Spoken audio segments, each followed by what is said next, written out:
ఇప్పుడు మియాపూర్ లో ఉన్న కాళికాదేవి టెంపుల్ కి వచ్చాను. నాకైతే తెలియదు, అడుక్కుంటూ వచ్చాను.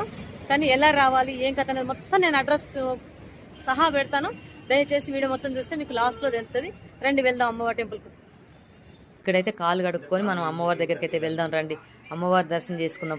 గుడిలో అడుగు పెట్టగానే ఏదో వైబ్రేషన్ లాగా అనిపిస్తుంది. ఎందుకంటే తల్లి కాళికాదేవి ఉంది కదా, ఇక్కడ నుండి మొదలు పెడితే లాస్ట్ వరకు నేను దేవుళ్ళ వీడియోలు అన్ని తీస్తాను. అందులో ముందుకెళ్తే ఆదిపరాశక్తి కూడా ఉందంట, ఆ తల్లి దుర్గమాత కూడా ఉందట. ఇవన్నీ వీడియోలు పెడుతున్నాను, దయచేసి వీడియో మొత్తం చూడండి. ఎక్కడికి పోయినా మన శివలింగాన్ని అయితే ఫస్ట్ దర్శనం చేసుకుంటాం, అది ఎవరు కాదనరు. కానీ ఇక్కడ ఒక అద్భుతం ఉంది. తండ్రి శివలింగం మీద తండ్రి శివయ్య రూపం తలకిందులుగా ఉంది. నాగశేషుడు ఉన్నాడు తల కిందికి, ఈ పేస్ అంతా పైకి ఉంది. కానీ అద్భుతం ఇక్కడ ఇది చూడడానికైతే నాకైతే చాలా ఆశ్చర్యం అనిపించింది, అద్భుతం కూడా అనిపించింది. ఎక్కడ నేను చూడలేదు, ఇదే ఫస్ట్ టైం చూడడం.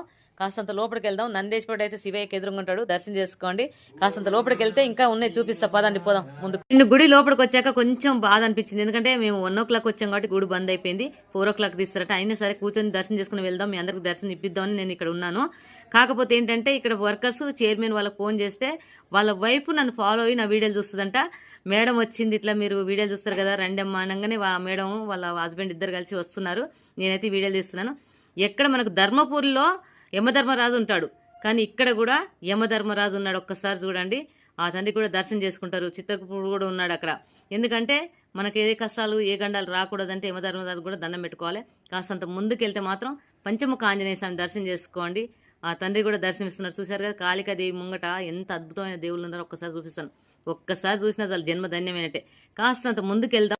కాళికాదేవి అమ్మవారు మాకు దర్శనం ఇవ్వడానికి చైర్మన్ వైపు మంత్రులతో ఫోన్ చేసి ఇప్పుడు రప్పిస్తున్నది. ఆ తల్లి దగ్గరికి వెళ్ళి దర్శనం చేస్తున్న పాటి ఆ మేడం కూడా వచ్చింది, సార్ కూడా వచ్చారు, చైర్మన్ గారు కూడా వచ్చారు. చాలా అదృష్టం చేసుకుని ఈ రోజు అయితే నేనైతే అమ్మవారు నాకు దయదలిసి డోర్లు ఓపెన్ చేస్తుంటే ఎప్పుడు ఓపెన్ చేస్తాడు, ఎప్పుడు చూడాలన్నంత టెన్షన్ అవుతుంది. ఆ తల్లిని చూడడానికి 2 కళ్ళు చూడడానికి అయితే కళ్ళు సరిపోవట్లేవు. చూశారు కదా డోర్లు ఓపెన్ చేయగానే కాళికాదేవి దర్శనం అద్భుతం. ఇంత అద్భుతమైన అమ్మవారు మియాపూర్లో ఉందని ఎవరికీ తెలియదండి. దయచేసి తల్లిని దర్శనం చేసుకోండి. ఇంతకంటే మించిన లైఫే లేదేమో అనిపిస్తుంది. ఇక్కడే ఉండిపోవాలి అన్నంత అద్భుతం అనిపిస్తుంది. నాకైతే లోపలికి వెళ్తానికైతే టెన్షన్గా అవుతుంది. ఎందుకంటే ఆ తల్లి దగ్గర అంత వైబ్రేషన్ వస్తుంది. ఎందుకంటే ఆ తల్లిని చూడగానే అట్లా అయిపోతుంది. చూశారు కదా మహాశక్తి రూపిణి ఆది పరాశక్తి అమ్మ పార్వతీదేవి కాళికా అవతారంలో దర్శనం ఇచ్చిందంటే జన్మధన్యం. అంటే అందులో మెయిన్ రోడ్డు మీద ఉంది. వచ్చేపోయే వాళ్ళు దర్శనం చేసుకొని దండం పెట్టుకొని పోతుంటే ఆ తల్లి అందరికి దీవెనలు ఇస్తుంది.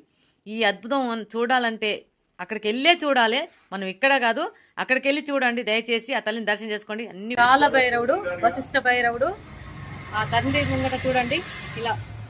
చూసారు కదా ఆ తల్లి కాళికాదేవి దర్శనం చేసుకోవడానికి రావాలంటే ఎంతో అదృష్టం చేసి ఉండాలండి. నేనైతే అడ్రస్ లాస్ట్ లో పెడతాను, దయచేసి మీరు మొత్తం వీడియో చూశాక లాస్ట్ లో అడ్రస్ ఉంటుంది. ఈజీగా వెళ్ళిపోయి అడ్రస్ పెడుతున్నాను. అమ్మని దర్శనం చేసుకోవడానికి అయితే రండి భక్తులారా. అనుకున్న కోరికలు అయితే నెరవేరుతాయి. ఇక్కడ మనసులో ఎలాంటి కష్టాలున్నా వెళ్ళిపోతాయి. ఆ తల్లి కాళికాదేవి చేయి పెట్టి చాలు మన జన్మ ధన్యం అయిపోతుంది. ఇంత అద్భుతంగా తల్లిని దర్శనం చేసుకోవడం అంటే మామూలు కాదు. ఎంతో అదృష్టం చేసుకుంటేనే దర్శనం చేసుకోవాలి ఆ తల్లిని. వచ్చేయండి భక్తులారా, ఇక్కడ మియాపూర్లో ఉంది. నేను అడ్రస్ చెప్తాను లాస్ట్ లో, అది విని మీరు రండి దయచేసి. జై కాళికాదేవి. కాళికాదేవికి రైట్ సైడ్ గా ఎల్లమ్మ తల్లి ఉంది చూడండి ఇక్కడ. తర్వాత వచ్చేసి ఎల్లమ్మ తల్లి ఎదురుగా నాగదేవత. నేనైతే ఈరోజు మీకు కాళికాదేవి అమ్మవారు టెంపుల్ ఎక్కడుందో చూపించడం కోసం నేనైతే గుడికి వచ్చాను. కానీ నా అదృష్టం ఏంటంటే ఈ గుడి చైర్మన్ వైపు నా ఫాలోవర్ అంట. నాకు చాలా సంతోషం అనిపించింది. గుడి బంద్ అయినా సరే మా కోసం మేము వచ్చామని తెలియగానే వచ్చి గుడి ఓపెన్ చేపించేసి ఆ తల్లి చీర నాకు పెట్టింది. నాకు చాలా సంతోషం అనిపించింది. నన్ను ఎంతో ఆత్మీయతగా దగ్గర తీసుకుంది. అంటే ఏదైనా తల్లి దయ ఉంటేనే అన్ని జరుగుతాయి. ఖచ్చితంగా ఎక్కడున్నా ఆ తల్లి కాళికాదేవిని అయితే దర్శనం చేసుకోండి భక్తులారు. అద్భుతం.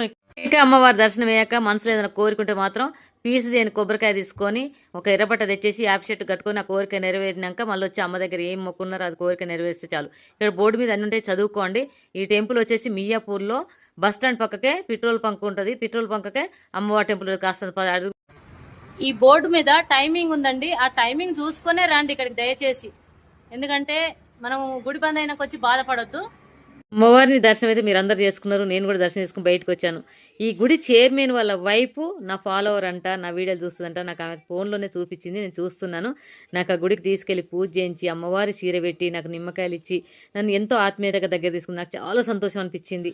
ఆ తల్లిని దర్శనం చేసుకోవడానికి మీరైతే మియాపూర్లో ఉంటుందండి, అద్భుతమైన టెంపుల్, కాళికాదేవి టెంపుల్. దర్శనం చేసుకోండి. అమ్మవారు మనకు తోడుగా ఉందంటే అన్ని కష్టాలు పోతాయి. థ్యాంక్ యూ మేడం, మీరు ఫోన్ ఇచ్చి నాకు చూపించడానికి. ఇంకా మియాపూర్లో ఉన్న కాళికాదేవి అమ్మవారి దగ్గర అమావాస్యకు ఆదివారం నాడు అన్నదానం జరుగుతుంది కాబట్టి ఎవరైనా అన్నదాతలు సాయం చేయాలనుకుంటే ఇట్లా స్కానర్కు చేసినా పర్లేదు, మీరు డైరెక్ట్ వెళ్ళి అన్నదానానికి సాయం చేసినా పర్లేదు. ఇష్టమైతేనే అన్నదానానికి సాయం చేయండి, అక్కడ బలవంతం ఏం లేదు. ఎవరు చేసినా చెప్పినా చైర్మన్ గారు అయితే మొత్తం ఆదివారం అమావాస్యకు అన్నదానాలు చేసి చాలా అద్భుతంగా అక్కడ పూజలు చేస్తారు. వెళ్ళి దర్శనం చేస్తారు.